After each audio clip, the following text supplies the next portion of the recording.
Samantala, ano nga ba ang batas ukol sa pagdadala ng malalaking halaga ng pera sa labas ng bansa?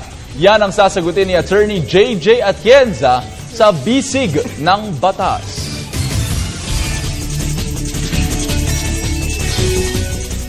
Nagtatanong po si Marco de la Torre patungkol sa pagpapadala o pagdadala niya ng halaga ng pera palabas ng bansa. Ayon sa kanya, paano daw kung may dala siyang mahigit sa 10,000 piso na undeclared at siya ay nasa gate pa lamang ng NAIA at hindi pa nakakalabas ng bansa? Maaari daw bang makumpiska ang halagang ito? Magiging sanhi daw ba ito ng pagkakansela ng kanyang flight?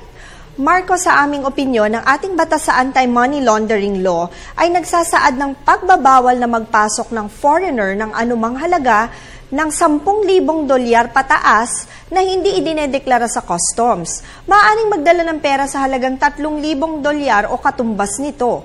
Wala namang kaming nakikita kung may dala kang 10,000 piso. Pero upang makasiguro sa pagpasok mo sa airport, mainam na ideklara mo ito sa customs upang hindi ka rin magkaproblema sa bansang iyong pupuntahan.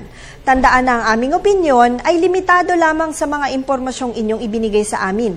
At maaari itong mag-iba, depende pa sa karagdagang detalye. Patuloy po kayong mag-email sa ptv4newscenter@gmail.com. Attorney JJ Jimeno Atienza, ang inyong bisig ng batas.